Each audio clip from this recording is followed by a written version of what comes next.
हे भगवान नाम सूर्य, जिसने आपको स्वीकार कर लिया उसके जीवन में अंधकार नहीं रह गया। जैसे हम प्रकाश में देख पाते हैं, भ्रम हो जाए कि रस्सी में सांप है तो बिना प्रकाश के नहीं देख पाएंगे, तो जैसे हम प्रकाश में देख पाते हैं कि वो सर्प नहीं, वो रस्सी है। हमारा भ्रम था कि हम रस्सी को सर्प मानकर भयभीत हो रहे थे। ऐसे ही नाम भगवान रूपी सूर्य के प्रकाश में हम देख पाते हैं, ये जगत नहीं, जगदीश ही जगत बने हुए हैं। वासुदेवा सर्वमिति समात्मा सुदुर्लभा, सर्वत्र भगवत दर्शन कराने की सामर्थ्य नाम में विराजमान है।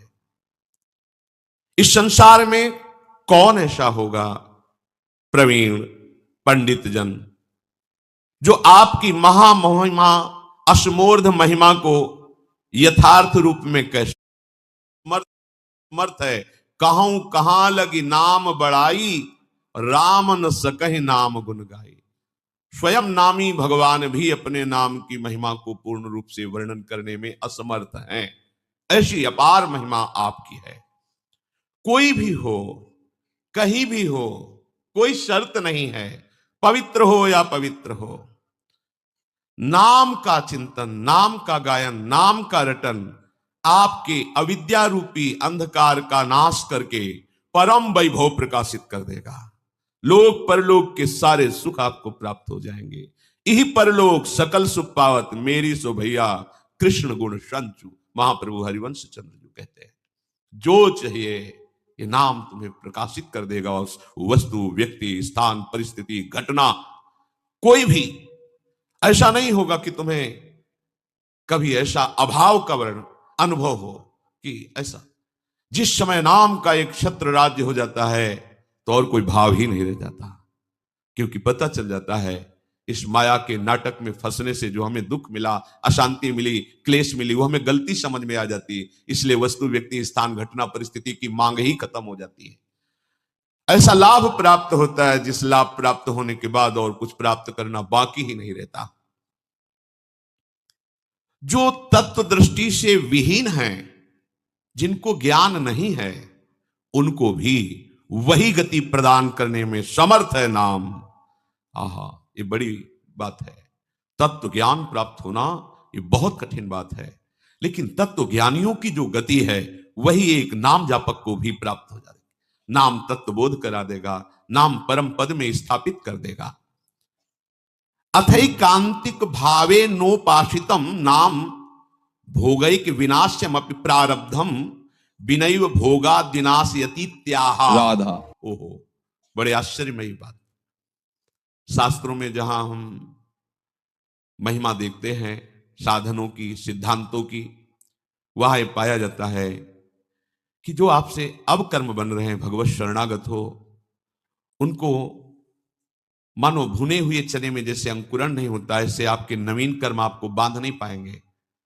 उनको निष्प्रभावित कर दिया जाता है भगवत शरणागति के प्रभाव से। पर जो शरीर की रचना हुई है कर्म भोग के लिए, यह सामर्थ्य नाम में विराजमान है कि उस आए हुए प्रारब्ध को भी नष्ट कर देता है। पर जो भगवत प्रेम मार्ग का उपासक होता है वो ऐसा नहीं चाहता, इसलिए उस शरीर के आए हुए प्रारब्धों को बहुत कम मात्रा में उनको भोग लेता है और भगवत कृपा से दिव्य देह प्राप्त करके भगवत सेवा में उपस्थित होता है। वो अपने भजन को इस नाशवान शरीर के सुरक्षित रखने के लिए खर्च नहीं करता, वो चतुर उपासक होता है। पर यदि चाहे तो कह रहे अथैकांतिक भावे नोपासितम नाम भोगैक विनाश्यम अपि प्रारब्धम विनय भोगाद्विनाशयति त्याह। जहां ये वेद प्रमाण है कि बिना भोगे प्रारब्ध नष्ट नहीं होता, वहां ये कह रहे हैं, उदाहरण भी देखिए, विनय भोगाद्विनाशयति त्याह। यद्यपि शास्त्र का सिद्धांत है प्रारब्ध भोग के ही आपको शरीर के जो पूर्व कर्मों से रचित कर्म है उनको नष्ट करना होगा, पर यहां कह रहे हैं अथैकांतिक भावो नोपासितम नाम भोगैक विनाश्यम अपि प्रारब्धम। यदि निष्ठा पूर्वक नाम जप किया जाए, निष्ठा, अन्य कोई साधन नहीं, आप अपना क्या दूसरों के भी प्रारब्ध को नष्ट कर सकते हैं, इतनी सामर्थ्य है। एक बार कबीरदास जी के शरणागत हुए दिग्विजयी पंडित गंगा स्नान करने जा रहे थे। उन्होंने देखा बड़ी भीड़ लगी हुई है और शोरगुल हो रहा है, तो उस भीड़ में कौतूहल बस गए, क्या है, क्या हुआ। तो उनका कि आदमी आत्महत्या करने जा रहा था गंगा जी में, हम लोगों ने जबरदस्ती से रोक रखा है। वो कमर में पत्थर बांधे हुए बिल्कुल कगार पे खड़ा हुआ था, लोगों ने पकड़ रखा था। वो भाई आप ऐसा क्यों कर रहे हैं, आत्महत्या सबसे निंदनीय महापाप है, इसको बहुत भोगना पड़ता है। आप ऐसा ना समझिए ये शरीर छूट जाएगा तो आप सुखी हो जाएंगे, बहुत दुर्गति भोगनी पड़ेगी, क्यों आत्महत्या करना चाहते हो। तो उनका मेरे शरीर में गलित कुष्ठ तुम्हें दिखाई नहीं दे रहा, इसकी दुर्गंध से मैं ही इतना पीड़ित हूं, दर्द तो है ही पर इतनी दुर्गंध है कि बस मृत्यु ही मुझे अच्छी लग रही है। कोई औषधि काम नहीं कर रही, कोई मेरे से बात नहीं करता, कोई मेरे नजदीक नहीं आना चाहता। बोलो मैं ऐसी जिंदगी कैसे धारण करूं, मैं खुद उब गया हूं इस जीवन से, पूरा शरीर सड़ रहा है, इतनी भारी दुर्गंध है, कोई नजदीक नहीं आता, कोई मुझे प्यार नहीं करता, कोई मेरी सेवा नहीं करता, कोई मेरे से बात, अब कैसे मैं जीऊं। देख लो कर्म का फल देख लो, आप आज स्वस्थ हैं तो आप भजन छोड़कर मनमानी आचरण कर रहे हैं, कल जब ऐसे कर्म फल की स्थिति आएगी जो आप कर्म किए हैं कि आपसे कोई बात भी नहीं करेगा, आपके पास भी नहीं कोई बैठेगा, आप खुद जीना नहीं चाहेंगे, वो कर्म आपको इतना दंड देगा। इसलिए सावधान रहो, अवश्य में भोक्तव्यम कृतम कर्म शुभाशुभम, जो आपके शुभ शुभ कर्म है वो आपको भोगने पड़ेंगे यदि सावधान नहीं रहे। उन्होंने कहा कि तुम भगवान नाम की महिमा को जानते नहीं हो, यदि नाम महिमा जानते तो तुम आत्महत्या करने के लिए न जाते। छोड़ो पत्थर, मैं जो कह रहा हूं मेरी बात मानो। कमर से रस्सी से जो पत्थर बांधा था छोड़ दिया, बोले खड़े हो गंगा जी में और राम डुबकी लगाओ, राम डुबकी लगाओ, 3 बार बोले, एकदम खत्म। ये उनकी कोई सुकृत नहीं थे जिसके शरीर में गलित कुष्ठ था। एक तो ये महान विद्वान शास्त्रज्ञ, दूसरी बात गुरु कृपा पात्र, तीसरी बात नाम महिमा को समझ चुके थे कबीरदास जी के द्वारा। कबीरदास जी ने इन्हीं को परास्त किया था। ये दिग्विजयी पंडित थे, कोई इनके सामने टिकता नहीं था, सब शास्त्र इनकी जिह्वा पे विराजमान थे। काशी के विद्वान घबरा गए कि अगर काशी को पराजित कर दिया तो बहुत बड़ी ये निंदा का विषय होगा, क्योंकि ज्ञान समुद्र काशी है। उनका इससे तो जीत पाना बड़ा कठिन, इसकी तो जिह्वा पे सरस्वती बैठी हुई है। उन्होंने कहा कि यदि हमारे यहाँ के सबसे बड़े पूज्य महापुरुष कबीरदास जी अगर वो हार गए तो पूरी काशी हार गई, तुम उनको परास्त करो जाकर। यहाँ किस किस से आप विद्वता पूर्वक वाक युद्ध करेंगे, एक से एक विद्वान है, सालों लग जाएगा। हम सब सहमति देते हैं कि आप कबीरदास जी को परास्त कर दे, मानो वाराणसी परास्त हो गई।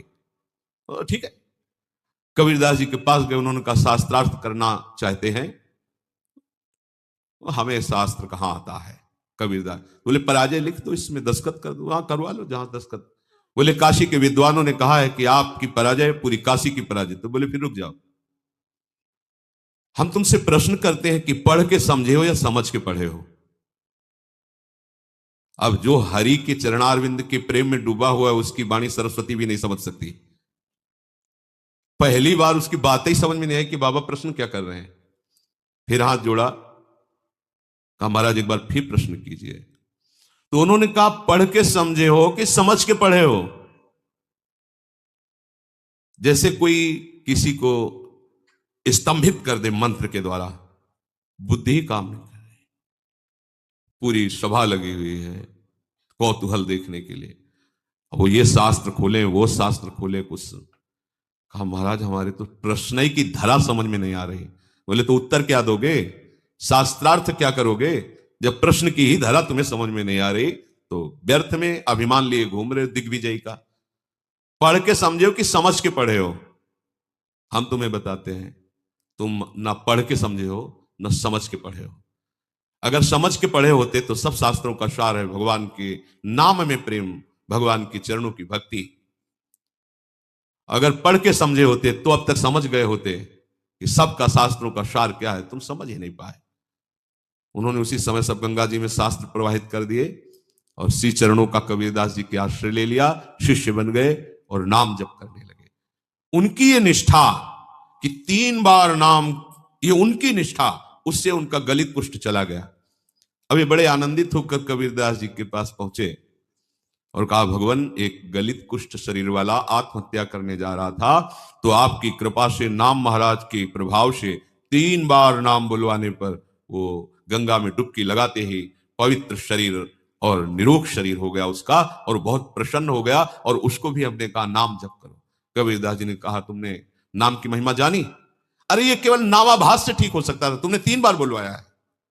नामाभास से ये नाम की अपार, जौहरी ही तो हीरा का कीमत जानता है कि क्या है, हीरे की वक़्त जौहरी जानता है। ऐसे ही भगवत प्रेमी महात्मा जानते हैं कि नाम का प्रभाव क्या है। हम आप सब तो ऐसे ही रामकृष्ण हरि, पर ऐसे ही बोलो तो भी मंगल हो जाएगा, पर महिमा इतनी अगाध है, कह रहे अथई कांतिक भावे नोपासितम नाम भोगई के विनाशिम अपि प्रारब्धम। पर इसमें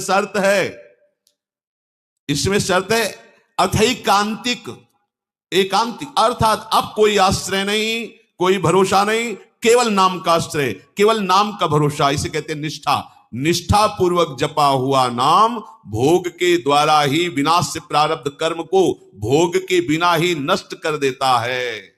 ये बड़ी बात है। तो आप कहेंगे कि बड़े बड़े संतों को बड़े बड़े रोग पाए गए, कैंसर, अमुक अमुक अमुक, तो क्या इन्होंने नाम जप नहीं किया क्या? हाँ, जान गए, नाम जप के प्रभाव से जान गए कि ये शरीर मैं नहीं हूं, ये शरीर मेरा नहीं है, ये पानी का बुलबुला जैसा है, कुछ समय के लिए मिला, फूट जाएगा। अब इसके लिए सच्चिदानंद में नाम का प्रभाव क्या रखना? जैसे सांप अपनी केचुल से कोई संबंध नहीं रखता, ऐसे भगवत भजन करने वाला महात्मा जो वास्तविक भागवतिक महिमा को जान गया है, वो इस शरीर से कोई मतलब नहीं रखता। चाहे इसमें कैंसर हो, किडनी फेल हो, कोई बड़े बड़े कष्ट हो, वो समझता है इसकी एक आयु निश्चित है, इसको नष्ट ही होना है। जब नष्ट ही होना है तो हम इसके लिए भजन रूपी महामहिम महिमा का प्रयोग क्यों करें?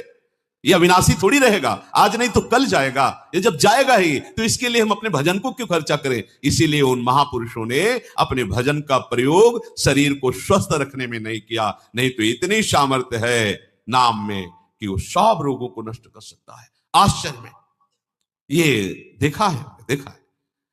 वो रोज सुबह आ जाता था, गले में कैंसर था, गांव का आदमी था, सरकार बहुत पीड़ा है, पैसा नहीं है, डॉक्टर कहते लाखों रुपया लगेगा ऑपरेशन इसमें। वो तभी आता है, उनका समय था, बबूल की दतून करते थे, घंटों ऐसे भाव में डूबे। ऐसे चेतना एक दिन थूक दिया, रोज परेशान कर, चल भाग, खत्म कैंसर। और जब उन्हीं के शरीर में प्रारब्ध भोग आया तो उन्होंने कष्ट को सहा, कभी अपने प्रारब्ध को नष्ट। आश्चर्य में बड़े बड़े रोगों को उनकी कृपा से नष्ट होते देखा, पर उनके शरीर में जब रोग आए कभी नहीं। ऐसे ही सांसारिक पुरुष जैसी उन्होंने दवाएं ली और जैसी शल्य क्रिया सांसारिक पुरुषों के शरीरों में होती वैसे करवाई, कभी कोई अपने भजन का प्रयोग नहीं किया। ये महापुरुष, कोई समझ नहीं सकता इन महापुरुषों की बात को। दूसरों के कष्टों को लेकर सह करके शरीर में उनको नष्ट नहीं किया, भजन के प्रताप से नष्ट नहीं किया, उनको अपने में ले लिया, जा तो आगे अपना मार्ग देख। और उनके शरीर का राग है नहीं, इसलिए उसे सहते रहते हैं। चाहे जितने बड़े महापुरुष, आप दृष्टि डाल के देखो, भयानक भयानक कष्टों को मुस्कुराते हुए सह गए। यद्यपि नाम में ऐसी सामर्थ्य है, ये प्रारब्ध भोग कोई बड़े से बड़ा ब्रह्म ज्ञानी भी नहीं मिटा सकता, केवल नाम में सामर्थ्य है। बोले यद ब्रह्म साक्षात कृत निष्ठयापि विनाश मायाति बिना न हो गई अपैति नाम स्फुरणेन तत्ते प्रारब्ध कर्मेति विरौति वेदः। प्रारब्ध कर्म जो भोग के बिना ब्रह्मनिष्ठ तैल धारावत ब्रह्माकार जिनकी वृत्ति है, वो भी नष्ट नहीं किए, नष्ट नहीं कर पाए। पर हे नाम भगवान, आपकी महिमा ऐसी है कि प्रारब्ध कर्म आप जिसकी जिह्वा पर स्फुरित हो गए, उसको परास्त नहीं कर पाया। ये बात, खास बात समझो। रोग मिट जाना खास बात नहीं है, नाम के प्रभाव से रोग होते हुए भी रोग का प्रभाव न होना, यह खास बात है। नहीं पता चले कि अमुक रोग हो गया तो आपका मन उसी में लग जाएगा, निराश हो जाएगा, चेहरा छिन्न खिन्न होने लगेगा, अरे अब तो ऐसा नहीं। जब जाना है तब जाएगा, जब तक है इस शरीर में खूब आनंद पूर्वक नाम कीर्तन भगवत चिंतन, बिल्कुल प्रतिपल नया ऐसा उल्लास कि इस प्रकृति जन्य किसी पद प्रतिष्ठा की प्राप्ति पे वो उल्लास होता ही नहीं जो भक्त के हृदय में होता है। आप समझिए, ये नाम भगवान ऐसा आनंद उत्पन्न करते हैं, ऐसा उत्साह उत्पन्न करते हैं, जैसे किसी का ब्याह होना हो, फिर देखो ना पुल का घूमता है, पर वो तो प्रकृति जन्य कुछ क्षण के लिए हर्ष है, फिर शोक में बदल जाएगा। ऐसे अनंत गुना बड़ा आनंद, बड़ी पुलकन उस उपासक के हृदय में होती है जिसे अपने प्रीतम के मिलन की चाह पैदा कर दी है नाम ने। एक शरीर क्या, अगर करोड़ों प्राण करोड़ों शरीर हो तो अपने प्यारे पर न्यौछावर कर दे। ये प्रेम नाम प्रदान करता है। जिह्वा पर नाम स्फुरण होने मात्र से प्रारब्ध क्षीण हो जाता है। इस बात को बड़े बड़े महापुरुषों ने वेद में उच्च स्वर से कहा गया है। ब्रह्म विद्या के साक्षात्कार से संचित कर्मों का नाश हो जाता है और क्रियमाण कर्मों का नाश हो जाता है, किंतु